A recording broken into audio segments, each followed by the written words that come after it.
Կանոն Հայաստանի Հանրապետության վերաքննիչ քրեական դատարանը հետևյալ կազմով նախագահ դատավոր Դանիելյան, դատավորներ Արամանյան Թադևոսյան, կարգավորությամբ Մարտիրոսյանի, մասնակցությամբ Մեղադրող Մարտիրոսյանի, պաշտպաններ Գրիգորյանի Ոստանյանի, ամբաստանյաններ Արաքելյանի, Կարապետյանի, Գևորգյանի, Կիրյանիջյանի, Տրմբաց դատական նիստում քննության առնելով պաշտպանության կողմից Ամբաստանյան Կիրյան Արաքելյանի, Շահերի պաշտպան Վահե Գրիգորյանի, Ամբաստանյաններ Արտակ Կարապետյանի, Սարգիս Գևորգյանի և Դավիթ Կիրյամիջյանի վերաքննիչ բողոքը Երևանի կենտրոնի Նոր Մարաշ վարչական շրջանների ընդհանրացան առաջին այցանի դատարանի 20.07.2010 թվականի դատավճռի դեմ վերաքննիչ դատարանը որոշեց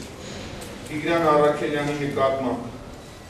Հայաստանի Հանրապետության քրեական օրենսգրքի 258 հոդվածի մասի առաջին և երրորդ կետերով 316 հոդվածի առաջին և երրորդ մասերով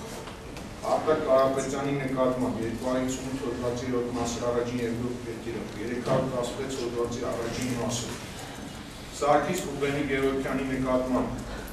258 հոդվածի երրորդ մասի առաջին և երրորդ կետերով և Դավիթ Կիրյամիջյանի նկատմամբ 258 հոդվածի երրորդ մասի առաջին և երրորդ կետերով Երևանի կենտրոնի Նոր Մարաշ վարչական շրջանների ընդհանրացան առաջին այցանի դատարանի 20.07.2012 թվականի դատավճիռը թողնել օրինական ուժի մեջ, իսկ ներկայացված վերաքննիչ բողոքները մերժել։ Սույն որոշումը կարող է բողոքարկվել Հայաստանի Հանրապետության վճռաբեկ դատարան, հրապարակման պայման